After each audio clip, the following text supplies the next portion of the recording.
Good afternoon. As you may have heard, my name's Eric. I'm the founder of Pebble and the creator of the Pebble smartwatch. Now, it's slightly ironic, but I didn't actually wear a watch on a regular basis before I started a smartwatch company. And so I guess it's even more ironic that I might have been the inspiration for this XKCD post a couple years ago. I don't know if many of you are in the audience in a similar case for me, but and the other interesting thing that I realized recently was that my alma mater, the University of Waterloo, recently banned the use of smartwatches during exams because too many people were cheating. I feel like that might have been exactly what I would have done in university, and the perfect use for a smartwatch. Anyways, I wanted to talk a little bit about how I started, where we're going, and what we're up to. I started working on smartwatches about 7 years ago because I bicycled often. I was living in the Netherlands, a country where 90% of the population bikes every single day. And while I inherited some of my height from my Dutch ancestors, I wasn't born with the gene that let me bicycle while texting or text while biking without letting my phone fall into the canal. So I was biking every day for about 45 minutes, and I wanted to be able to see what was happening on my phone without taking my phone out of my pocket to see who was texting or calling or emailing me. So 7 years ago, a couple friends of mine, we started working on a prototype for a smartwatch. It looked a little bit like this. It was a little bit sketchy. There were wires coming out of it. It wasn't really easy to get through airport security, but it got the point across. It was a great prototype, and it got us up and running. It evolved pretty quickly into our first kind of shippable product. It's called Impulse. It was a watch that worked exclusively with BlackBerry. Some of you might remember BlackBerry. But we were based in Waterloo, Ontario, which is the home of Research in Motion, the home of BlackBerry, and we were more than happy to build this. The watch did kind of what we intended it to do. It sat on your wrist. When you got a new text message, it would show you text message on screen, and it vibrated when you got an incoming call. That was about it at the time. In fact, it didn't even show time in the very first version of the software. We had to push out a software update that actually enabled the ability to tell time on your brand new smartwatch. But it was an MVP, and I think it kind of proves that hardware companies are capable of doing MVPs. We got this out. We assembled it in our garage, basically, and made the first couple hundred by hand. We only sold about 1,500, 2,000 of these watches. I still have a bunch of them, so if anyone wants one, I can hook you up. And you've got a BlackBerry. But we learned a lot from this. We actually got a bunch of customers. People paid us money in exchange for this watch, and we learned a ton about what a smartwatch could be. We also learned a ton about what a smartwatch shouldn't be. This was our first product. It had a ton of problems, had a ton of bugs. The screen was off most of the time. You had to press a button to see what time it was. It only had a 24-hour battery life. It wasn't very durable. Again, the first version didn't even tell time. So overall, it wasn't a great watch. You know, it had a lot of rough edges.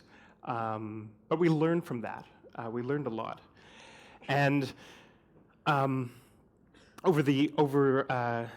2011, we started reacting to some of this feedback that we were getting from our users, and we put all of what we learned into a new design for what would become Pebble.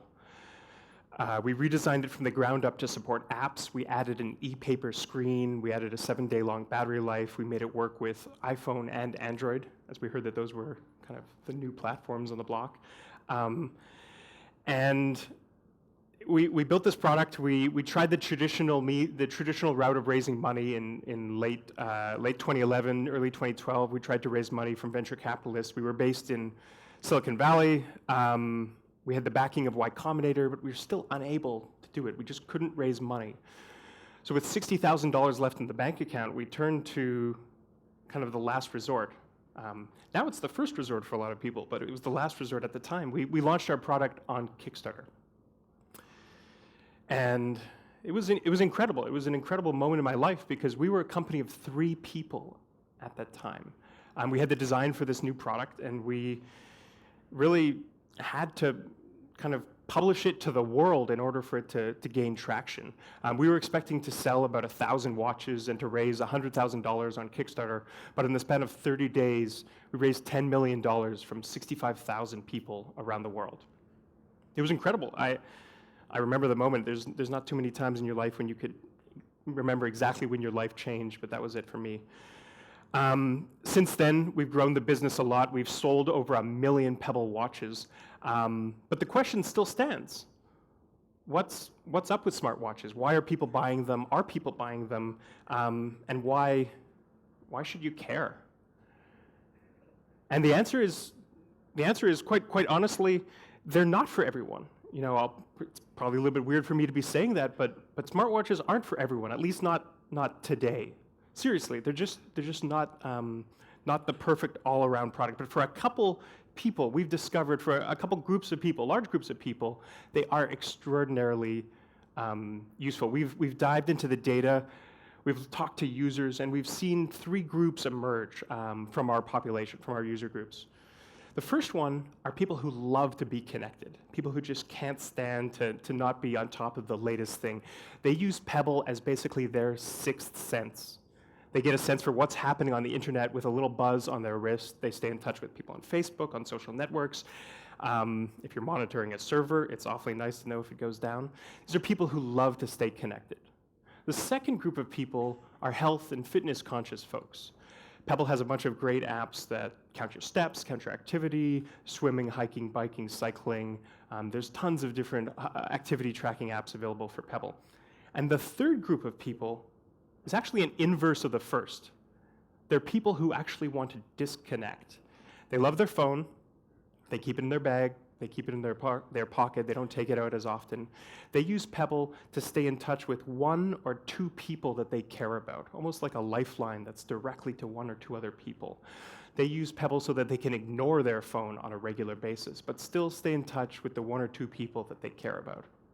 There's also an undercurrent of trendiness in smartwatches. I gotta say, it's not bad to have a product that is the talk of the town and one that people are talking about. I mean, we were the first people to do it, so I guess we could take advantage of that a little bit. But that brings me to, I guess, the elephant in the room. What about Apple? What about this thing called the Apple Watch? I've heard of it. You guys are all entrepreneurs. You know what it's like to sit in a meeting and have an investor tell you, hey, so what if Apple gets into your space?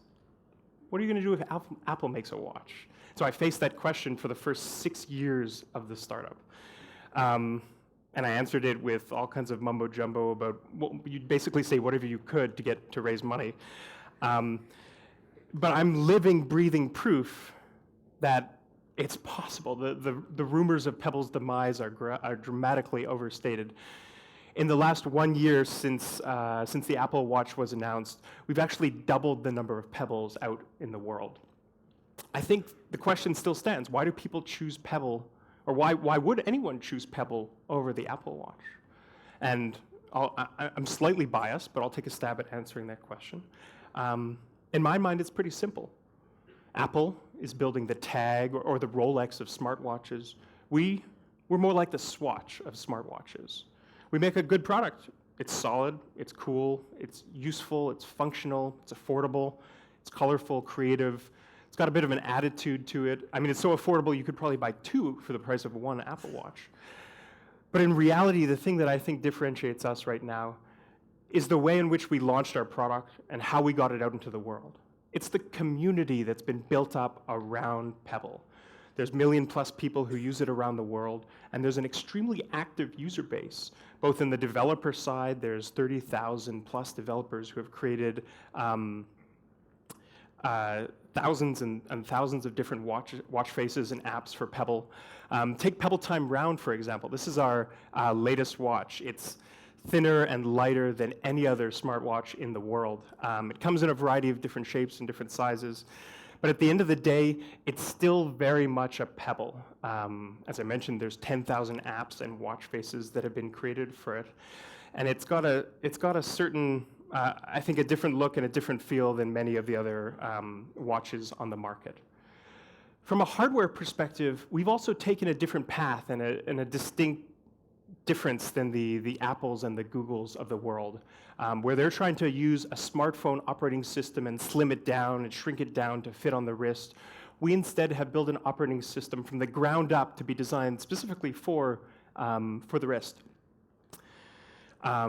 We think that a smartwatch, first off, needs to be a damn good watch. It needs to be something that when you look down at it, you can always see what time it is. It has to be durable, it has to be water resistant, it has to have a long battery life, it has to be something that you can rely on to tell the time, as that still is the #1 function that people use smartwatches for. We designed Pebble to mesh and conform to your life, rather than be something that you have to kind of change your habits around. We've also designed Pebble with an open platform in mind. We worked hard to make sure that it was possible for developers of all sorts to build apps and watch faces on top of Pebble. We were the first smartwatch to launch an SDK, and we have one of the largest app stores specifically for wearables. This year, we actually did another experiment. We've always been quite open from a software perspective, but just this year, we actually announced a hardware effort that enables hackers and developers to design what we call smart straps. Smart straps that have electronics or sensors built into the strap of the watch itself that connect and talk directly to Pebble. Just last week, there's a Kickstarter that launched. It's called Ripple.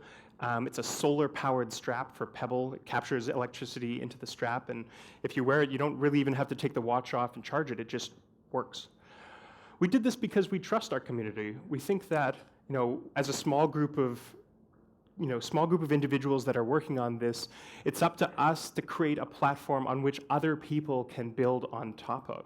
And that's had a pretty dramatic effect on what's possible. We started Pebble thinking about notifications and apps and watch faces, and it's been taken in directions that we would have never, ever suspected. This is Night Scout. It's an open source project that was started 2 years ago by several people who have diabetes. The current state of the art in diabetes is people wear continuous blood glucose monitors that measure their glucose levels and tell them when they're in need of insulin. The state of the art is this little box on the right that people carry around in their pocket. So what these hackers did is they actually connected wirelessly their blood glucose monitors with their Pebble, giving them a real-time view of their internal blood glucose levels, helping them live their life a little bit more seamlessly, instead of having to constantly take this big box out of their pocket. What that's done is also given their families the ability to cope, and to cope a little bit better with diabetes. There's over 10,000 families around the world that now use a combination of Pebble and the Night Scout program to live their lives a little bit better. Things like Night Scout and the other projects are incredibly exciting for me and for the entire team at Pebble. We're generally pretty optimistic dudes. We're thinking about the future, and maybe it comes from the fact that we read a lot of sci-fi, but we're optimistic. We think that computers are getting smaller and cheaper. Battery technology is getting better. We think it's inevitable that we will be wearing technology on our bodies in the future. So to sum it up, let me make a couple bold predictions. I believe that in 5 to 10 years, the majority of all watches in the world will be smart or have some smart capability. Right now, that's a market of 1.2 billion units per year. We think it's almost inevitable. For $10 or $20 more, wouldn't you choose to get a smartwatch instead of a regular watch or a dumb watch? And I think with this proliferation of technology, smart wearables will work their way into our daily lives, eventually becoming indispensable. For some people, it's going to be a little headset in your ear that may or may not contain Scarlett Johansson, that acts as your general computing device. And for other people, it'll be the sensors and the health information that gets pulled into their lives and makes them live a little bit more healthily and a little bit more safe. So I appreciate your time today. This is incredibly exciting for me and everyone at Pebble. We're extremely excited for the future. We're in this for the long haul, and I think it's going to be pretty exciting. Thank you very much.